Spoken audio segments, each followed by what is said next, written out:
په دې انسانانو کې دا یو ډېره غټه مسله ده که د چا نه ګناه وشوه خدای پاک دی څوک خطا کوي نه چې د هغه نه ګناه وشي الله تعالی خو فرمایي که ستا نه ګناه وشوه توبه وباسه التائب من الذنب کمن لا ذنب له کم سړي چې د ګناه نه توبه ویسته دی داسې دی لکه د سره چې ګناه کړی نه خو معاشره څنګه ده معاشره داسې ده چې تا د یو ګناه نه توبه ویسته مثال په طور یو سړی مخکې غلو اوس هغه نیک عمل شروع کو هغه مونځ اودس کوي او د اغلا نه مکمل توبه کړې ده د حرامو نه ځان پاک کړی دی نو خلک بیا هغه باندې عیب لګي مړه دا خو غل سړی دی د ریکارډ خراب دی خلک بیا وایي نو الله تعالی فرمایي ولا تلمزوا انفسکم په یو بل باندې عیبونه مه لګوئ او حدیث کې ډېر خطرناک وعید راغلی دی نبی علیه السلام فرمایي چې کم سړی د کم ګناه نه توبه ویسته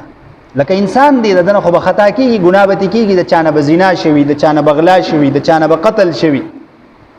وز دغه سړی د دغه ګناه نه توبه وسته او بیا څوک دته د دغه ګناه په غور ورکین او الله تعالی فرمایي زوبې د مرګ نه مخ کی په دې ګناه کې مبتلا کما یو سړی غلا کړی دا هغه د غلا نه توبه استی دا او تو چې دینو بیا هغه سړی له په غور ورکې چې ته غلې یو سړی زنا کړی دا هغه د زنا نه توبه استی دا او ته وی چې تو زناکاری یو سړی قتل کړی دی او دا قتل نه بیا توبه استی دا او ته وی چې تو قاتل نو الله تعالی فرمایي دا سړی بزو په دغه ګناه باندې د مرګ نمخ کې شرمومه